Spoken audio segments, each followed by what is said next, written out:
My favorite agreement is don't make assumptions because it allows me to hear people, to be more present, and to not take things where they're not supposed to be. So I can be more in the moment than be in my head.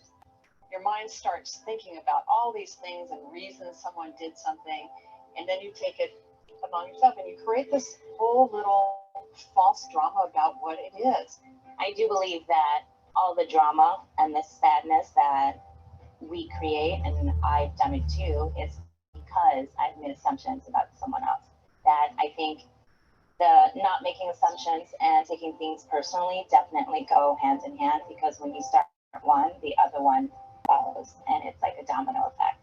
Don't make assumptions. Oh boy, we make all sorts of assumptions because we don't have the courage to ask questions. We make the assumption that everybody sees life the way we do. Oh my goodness, how many times have I been in conversations with people? I say, that's your point of view. You're assuming that everybody thinks like you.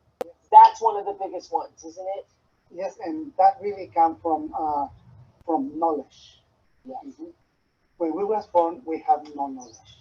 Then society captured our attention, and it teaches the language we speak, the religion that we follow, Uh-huh. etc., etc. And once that we have knowledge, something extraordinary happened when we were maybe 5, 6, 7 years old. And what happened is that knowledge starts speaking in our head with a voice that no one can hear but us. And that voice of knowledge is really made by assumptions.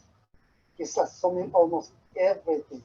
Then when I say don't make assumptions, it's just a way to try to control the best we can all those thoughts. If we go deeper, like we said a little before, if we find a place in between thoughts, that inner silence, then we will see that we really can control all those thoughts, and we can create that silence inside of us. Say on page 64.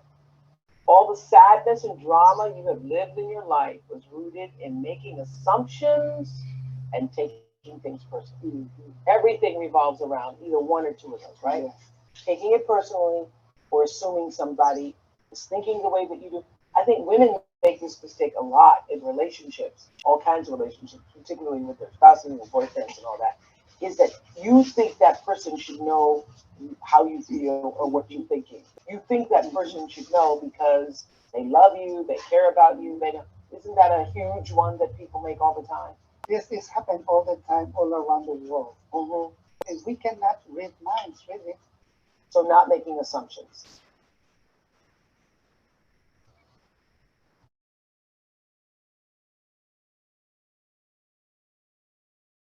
Okay, it's I have to allow people to be who they are and take responsibility for what they do.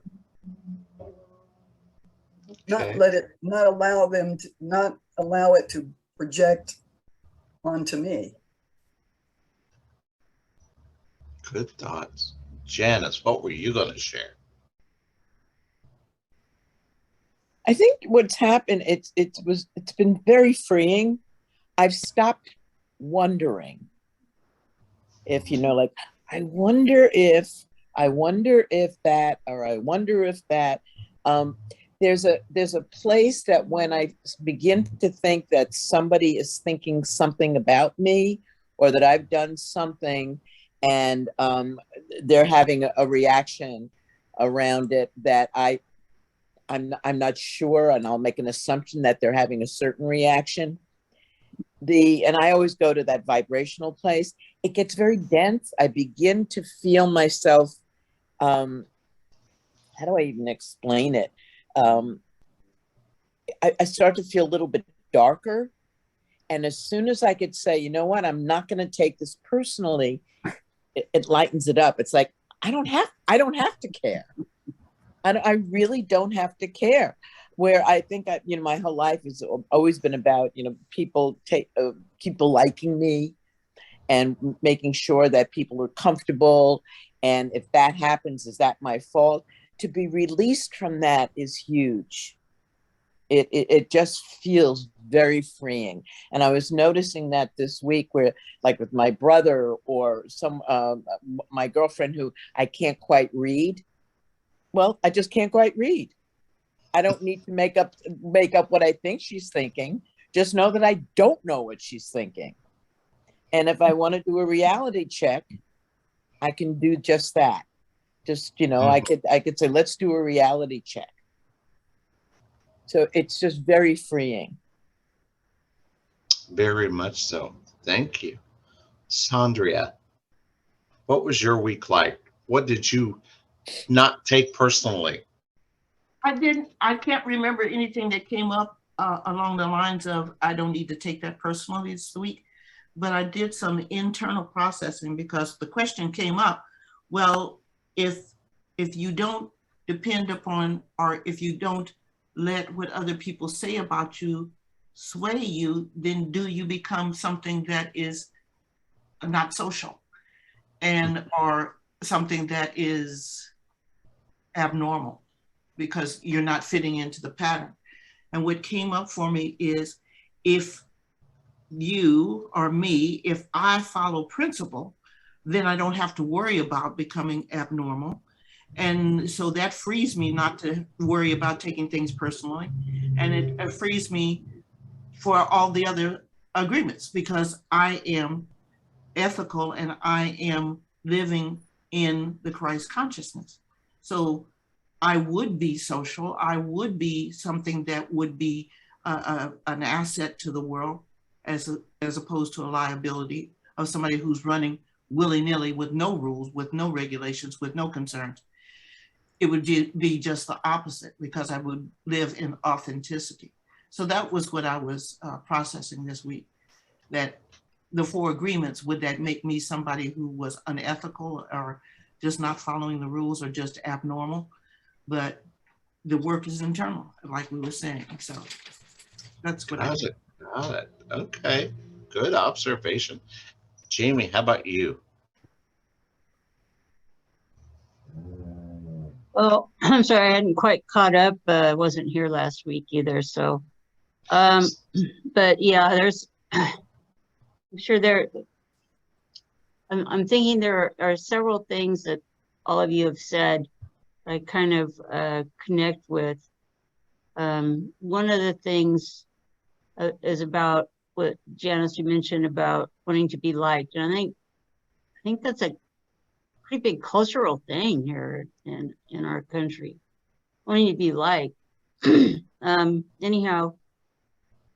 Anyhow, last Saturday we were doing a recording, going to do a recording for a class. And I was so anxious. I was just so afraid that I would mess up, and I didn't know what I was doing. I was not being impeccable with my word. I was afraid of being, have other people not like me because I didn't know what I was doing. So it's kind of circular, but once it started, and once we started doing the class and recording, I just started feeling more at ease, and these were my friends. These were my friends that we were doing this class with. And I thought, well, I trust these people. So I had to kind of do some corrections in my thinking, and it helped a lot. And it just went so well. Went so well. Mm-hmm. Mm-hmm. Well, part of what you're talking about really piggybacks right into, our lesson for this week about not making assumptions. And I think that the two really do go hand in hand. We have this opportunity to recognize that when we make assumptions about what we think it is, we've taken it personally. And those of us that are intuitive by nature, the shadow of that is to take everything personally, because we have in our shadow expression of that the belief that it's up to us to make it right. It's up to us to read the room. It's up to us to be the perfect coach. It's up to us to be the perfect friend. It's up to us to be the perfect what, fill in the blank. And the only reason why we do that is very much what Jamie said, that if we don't do it, we're not going to be liked. We're not going to be included. We're not going to be a part of the tribe. We're not going to be part of the group. And we're going to be left alone and isolated. And so the reason why these two tenets, if you will, are so important, it's what puts us on track. And one of the things that I want to, the seed I kind of want to plant or offer the idea of is when you find yourself in that place of taking it personally or making assumptions, the first step is put in the correction is to notice what is happening.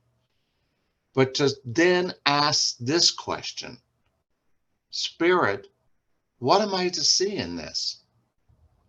What am I to see in this? Is there truly something going on in my universe that I need to be aware of? I can't think of that show on television when we were kids where it was, the space exploration and Danger Will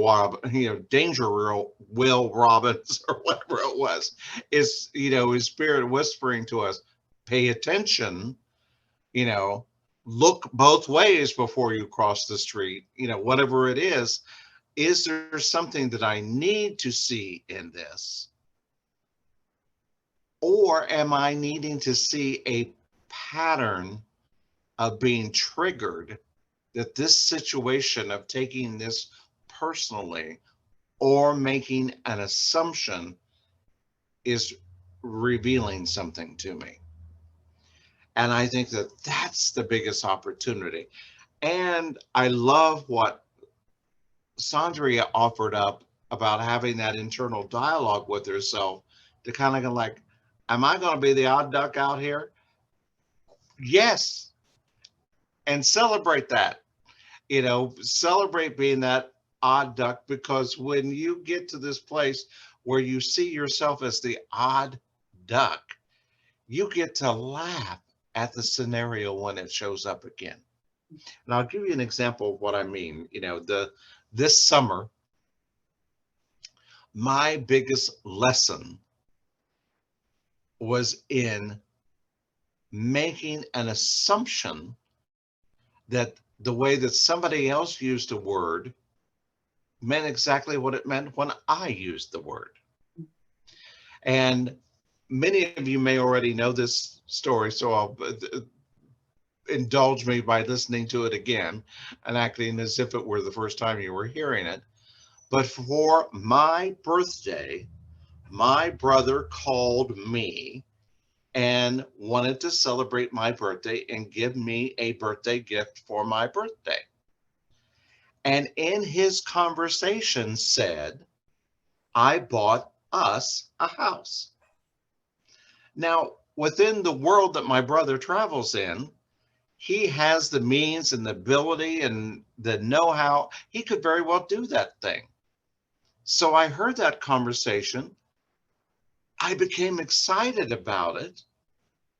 And my imagination started to go wild, if you will, about the possibilities of how my life might unfold, because he was buying us a house in the hometown where we grew up. I had this fantasy of going back to Mayberry RFD, so to speak, a couple, 3 times a year, to be able to write, to journal, to really get in touch with myself. And I can imagine all the ways of wanting to do that. That's always kind of been a fantasy of mine. And so I was indulging it. I was thinking how I would do it. And do I have enough equipment to do it? Do I have my laptop? Do I have my podcasting recording mechanisms? Do I have all these things that I could take with me to really make this happen? Really kind of getting in touch with it. And then fast forward a few weeks, when it was his birthday and I was talking to him, we're talking about the house in Winchester, we're talking about the thing. And I realized in his storytelling that he had bought this house for he and his lady friend. And that was the us that he was speaking to. Well, I was taken back.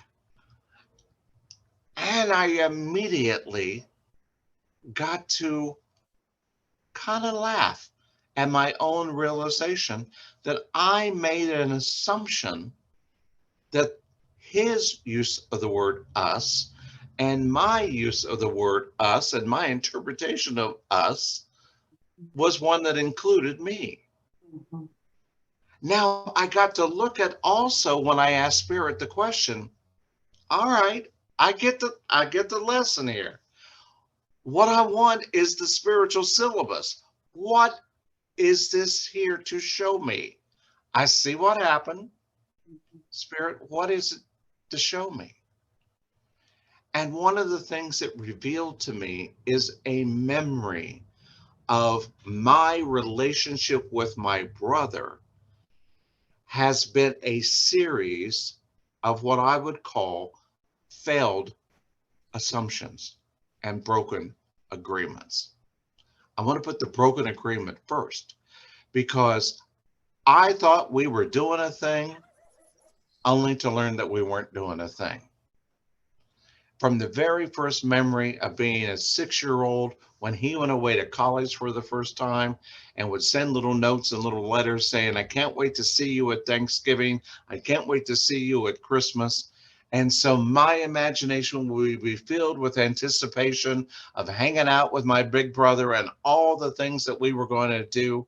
And then the moment he got home, he did like any other college kid did when they got home. He immediately called his friends, got out, jumped in the car, and we probably saw him for a collective of 5 minutes the entire time he was home that weekend. And I was so hurt by that as a little child. I was so disappointed that I didn't get time to hang with him.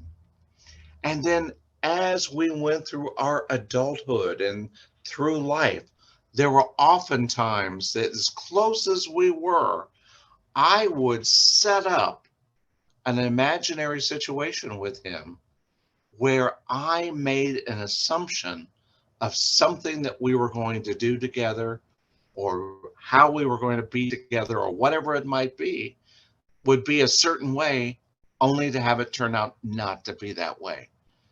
And so I had to be accountable in that process. I had to take it back and own it and go, why didn't you ask the qualifying question? Why did you not say, as oftentimes, those of us even in this room and in this circle, when we speak in the royal we, well, we're going to do that. Somebody will say, well, who's this we? And we'll suddenly realize, oh, I'm going to do it. And I'm just imagining that there's a we here. I could have said, oh, who's this us? Tell me about this us and what this might look like. And I would immediately have gotten clarity and been able to not go into this place of making assumptions. Because anytime we make assumptions, we set ourselves up to be disappointed.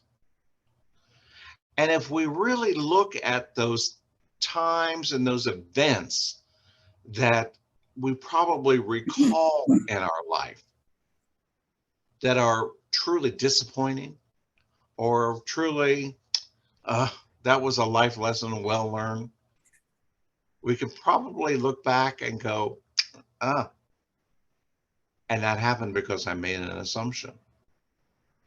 I moved in with that person because I assumed that we were on the same wavelength of what it meant to be in cohabiting relationship with one another. Oh, I took that job because I made an assumption that that job was going to be better than the job that I'm walking away from. Oh, I made an assumption that if I could just get out of town and move to the next town, all that agony and disappointment of living in that town will disappear in the new town. Well, because we are humans having this spirit, we're spirits having a human expression, is what I meant to say, is we know that we're going to repeat it and repeat it and repeat it until we get the lesson. And each time we repeat it, the universe is going, oh, I must have to make this illustration even bigger. So, what was just a little misunderstanding, okay, we're repeating this lesson, it's got to be bigger because I want you to get it this time.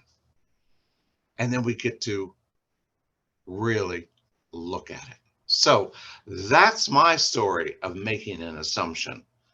What about that resonates with you or that you're thinking? So I have a question around when we make assumptions, that's really valuable material for our heart's desires.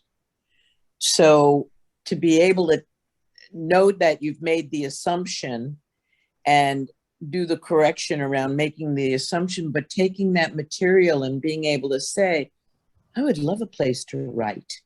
I would love to have a better relationship with my brother. I would love it if when my brother came home, I would love it if we could be together, or I'm so happy and grateful now that, what's to be able to see that you may be making assumptions, but to not kick it to the curb, to use what was in that assumption to perhaps looking at what your heart's desires are and turn that into a very constructive vision.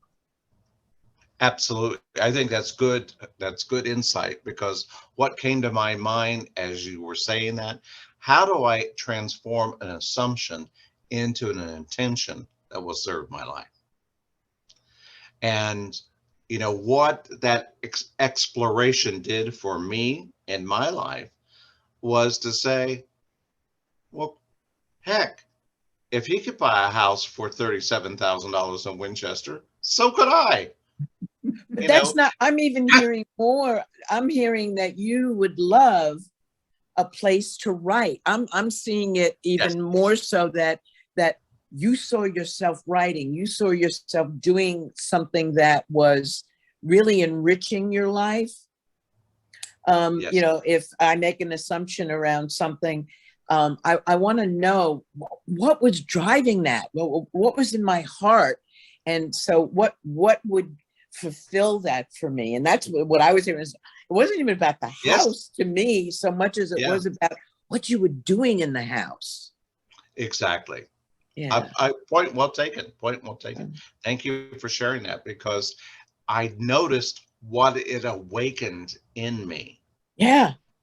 And I noticed that, oh, I want to do that. Okay.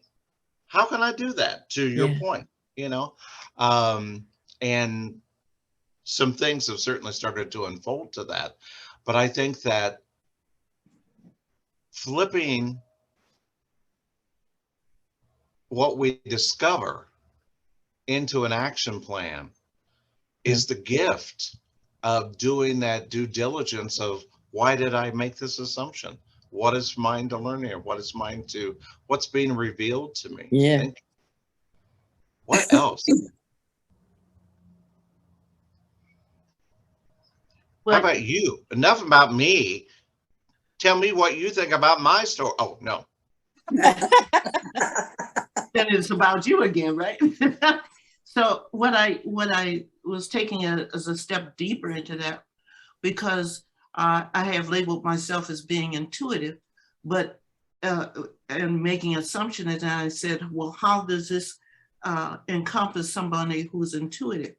And what I just came to is intuitive means is very personal about what I do next as the right path, not what I assume somebody else is doing because I say I'm intuitive and can read what other people are doing.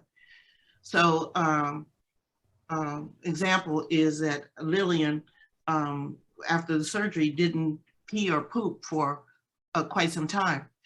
And so she hadn't peed for days, and I'm concerned. And so my intuitive nature would be about other people and what I think they would do, making assumptions about other folks.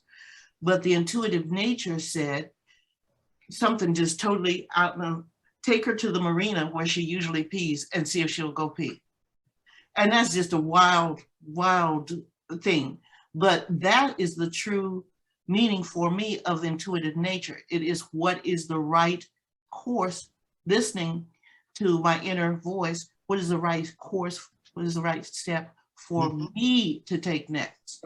Even if it looks bizarre, because that was like totally bizarre. We need to get in the car and go to the marina just to walk her a little bit to see if she's going to go pee. And indeed, we walked to the marina, we took her to the place and she peed.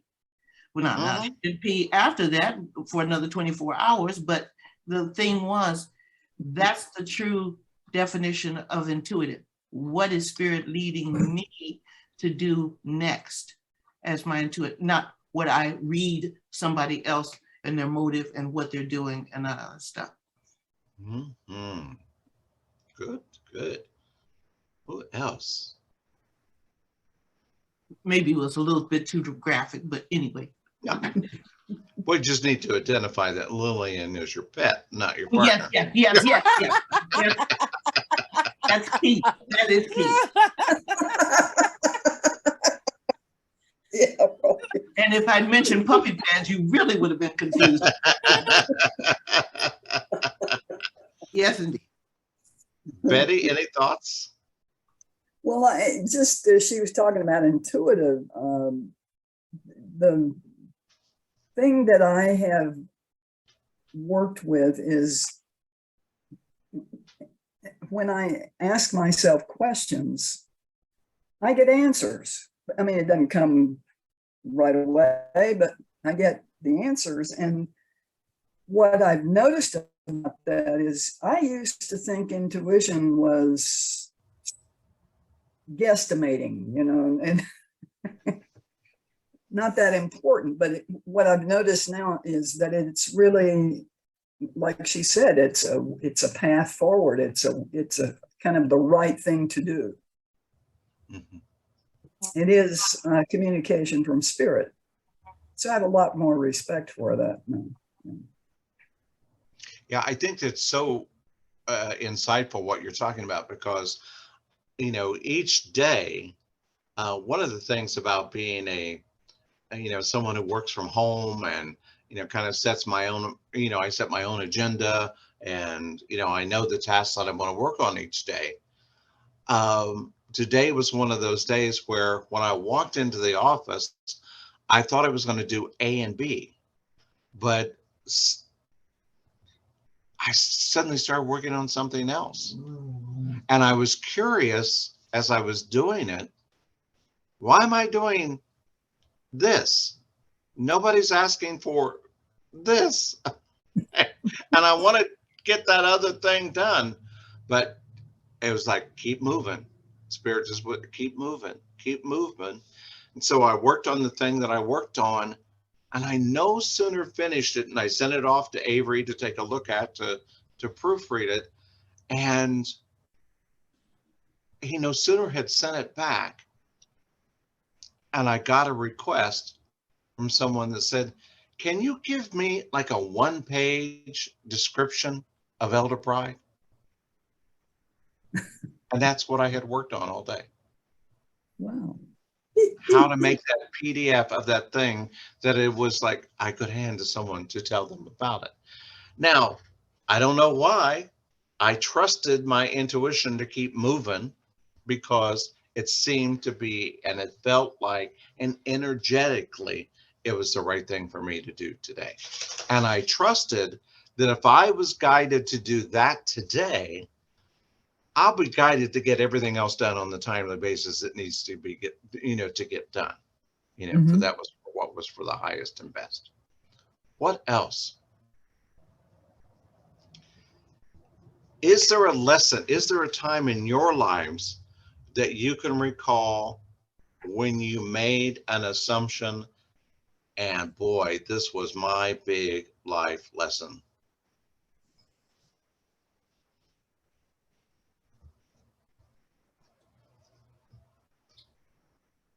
I have a time when it wasn't well, it was a life lesson only because it was a hallmark for me to see, like, see, this stuff works.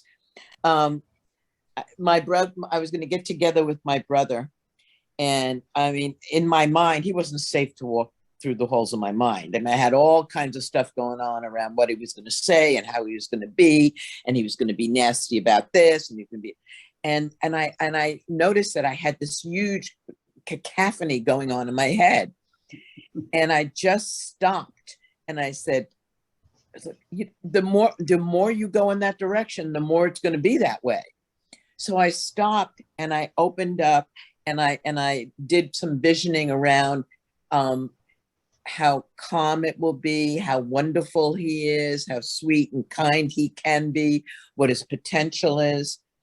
And then forgot all about that. And then when we got together, it was nothing like I had first imagined.